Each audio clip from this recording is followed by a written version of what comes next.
तो हम लघु सिद्धांत कौमुदी के अंतर्गत अजंत पुल्लिंग शब्द, अजंत स्त्रीलिंग शब्द,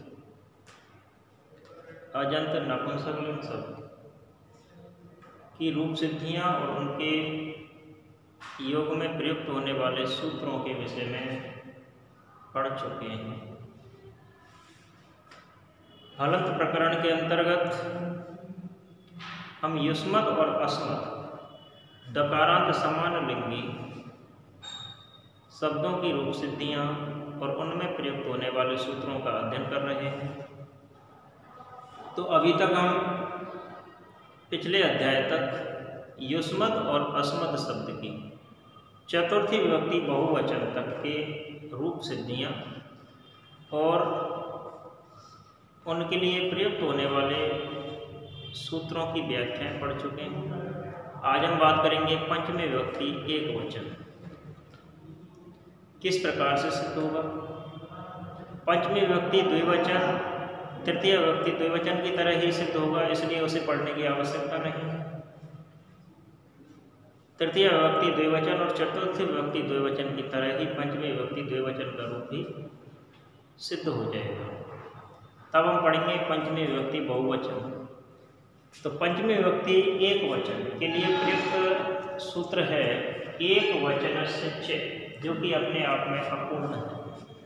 एक वचनस्य च, और एक वचन का क्या होता है, एक वचन के अंतर्गत क्या होता है, तो व्याख्या स्वरूप हम लिखेंगे कि युष्मत और अस्मत शब्द से परे डसी को अत आदेश हो जाता है। डसी पंचमी विभक्ति एक वचन का सुख प्रत्याहार से प्रत्यय है। डसी पंचमी विभक्ति एक वचन, इस डसी के स्थान पर क्या हो जाता है, अत हो जाता है। लेकिन किस स्थिति में होता है, तो हम लिखेंगे कि अर्थात यदि पूर्व में प्रातिपदिक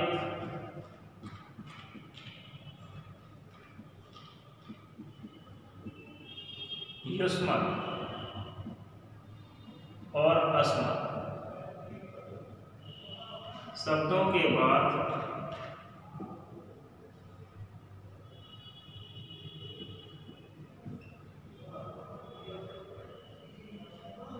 पंचमी विभक्ति एक वचन का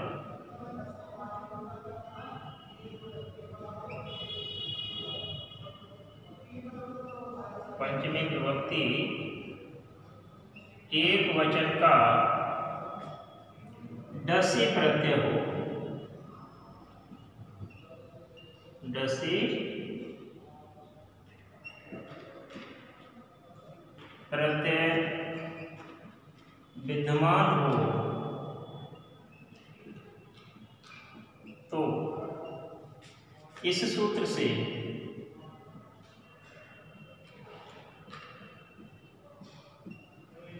डसी के स्थान पर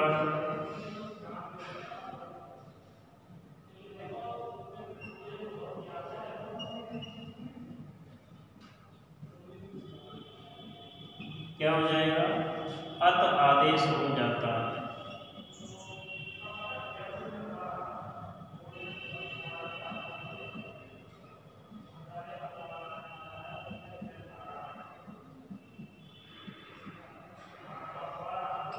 ठीक है, यानी युष्मत और अस्मत शब्दों के बाद डसी को अत आदेश होता है। इसके लिए दो स्थिति हैं। पहला यह है कि पूर्व में केवल युष्मत और अस्मत प्रातिपदिक शब्दों का होना आवश्यक है। युष्मत या अस्मत प्रातिपदिक शब्दों का होना आवश्यक है। और उसके बाद पंचमी विभक्ति एक वचन का डसी प्रत्यय होना आवश्यक है। तब पंचमी विभक्ति डसी प्रत्यय के स्थान पर अत आदेश हो जाता है एक वचनस्य च सूत्र से। जैसे हम देखते हैं कि युष्मत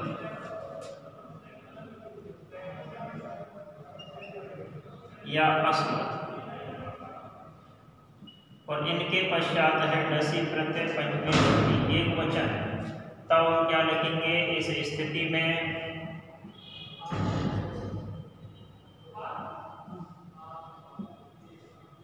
इस स्थिति में युष्मत् या अस्मत्, और इस डसी के स्थान पर हो जाएगा अत। क्या हो जाएगा? अत। किस सूत्र से? एक वचन से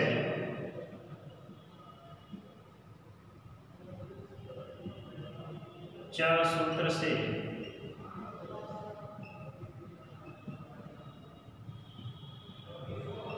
डसी को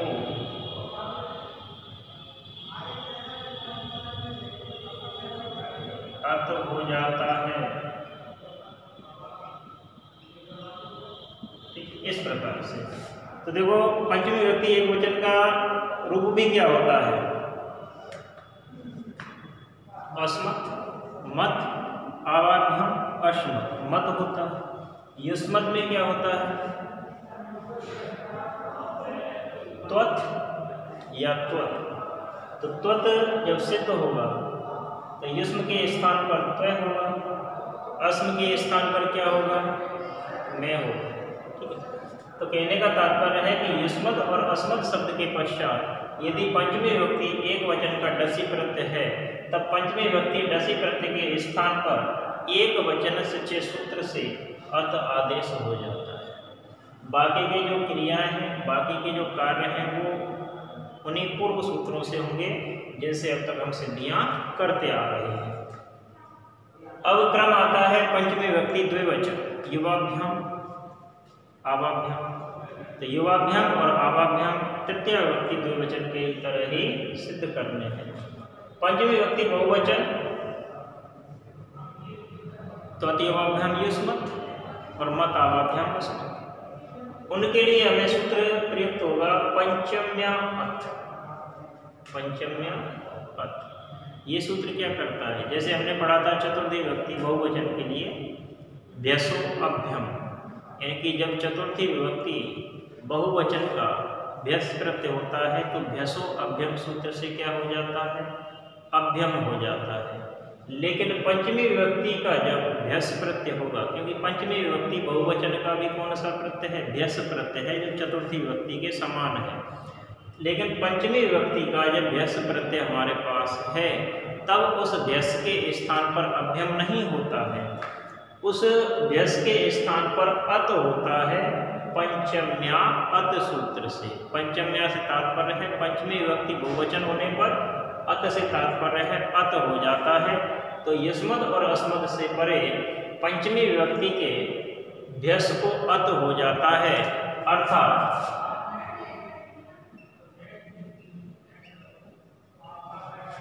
यदि पूर्व में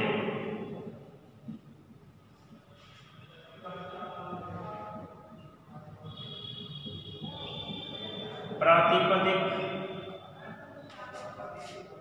युष्मत् या अस्मत्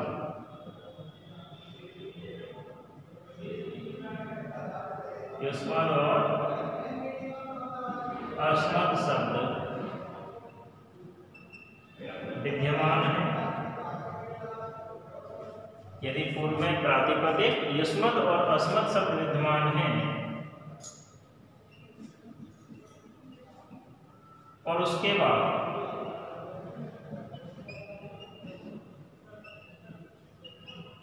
या उनके बाद, ऐसे लिख सकते हैं क्योंकि दो हैं तो उनके बाद, और उनके बाद पंचमी विभक्ति बहुवचन का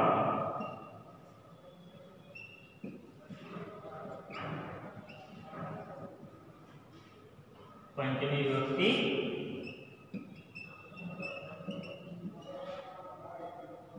बहुवचन का कौन सा प्रत्यय? भ्यस।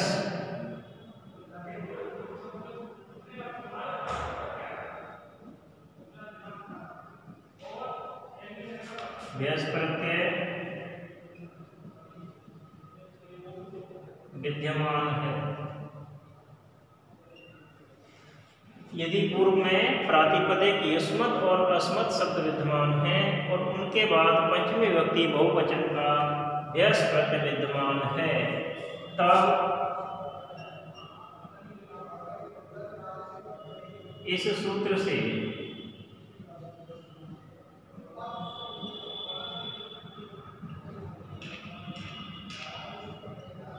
व्यस्त के स्थान पर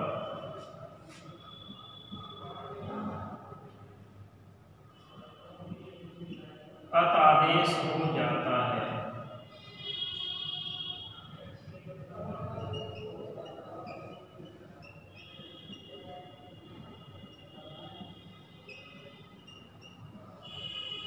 व्यस्त के स्थान पर क्या हो जाता है?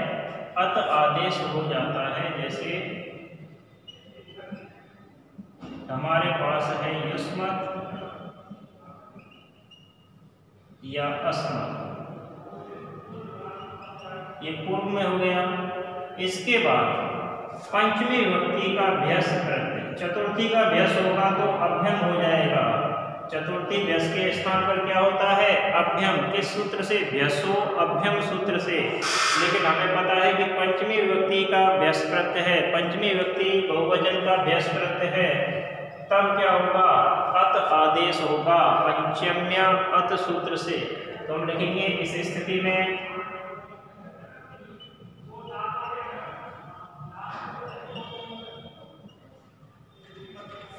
युष्मत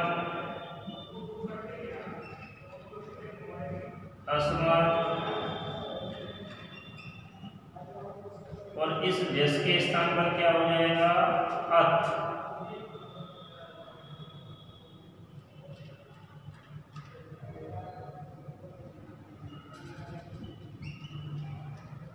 सूत्र लिखेंगे पंचम्या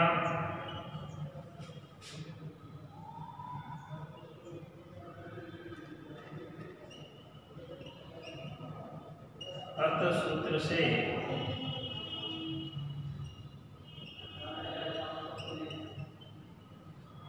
पंचमी विभक्ति बहुवचन के व्यस्त के स्थान पर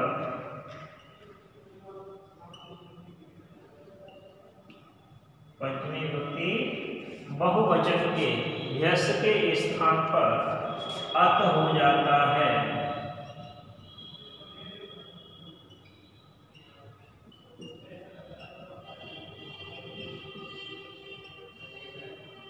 इस प्रकार से ये सूत्र कार्य करेगा।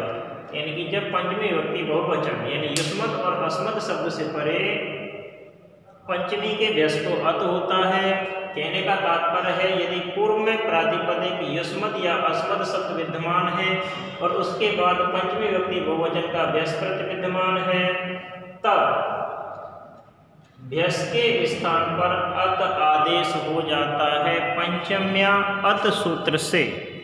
व्यस्त के स्थान पर अत आदेश हो जाता है पंचम्या अत सूत्र से।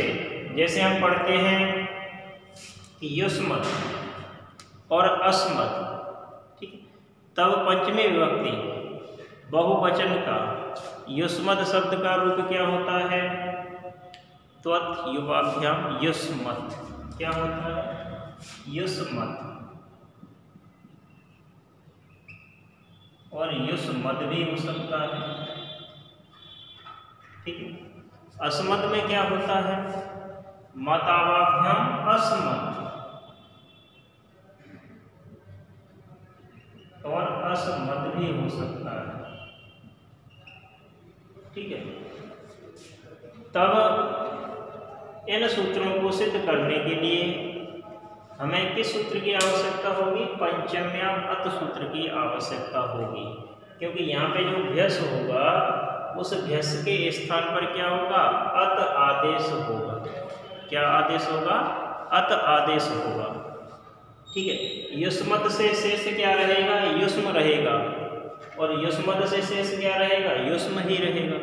अद का लोप हो जाएगा, उधर अत का लोप हो जाएगा, इसी प्रकार अस्मत् में अस्म रहेगा और अस्मद से भी क्या रहेगा, अस्म रहेगा।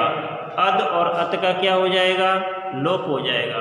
अत और अद का लोप होने के पश्चात क्या शेष रहेगा हमारे पास, व्यस के स्थान पर किया हुआ अत, व्यस के स्थान पर किया हुआ अत।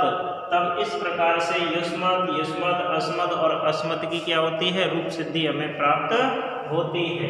तो पंचमी विभक्ति बहुवचन तक हमें सिद्धियां इन्हीं सूत्रों की सहायता से हल करनी है। आगे अगले अध्याय में षष्ठी विभक्ति की चर्चा करेंगे। धन्यवाद।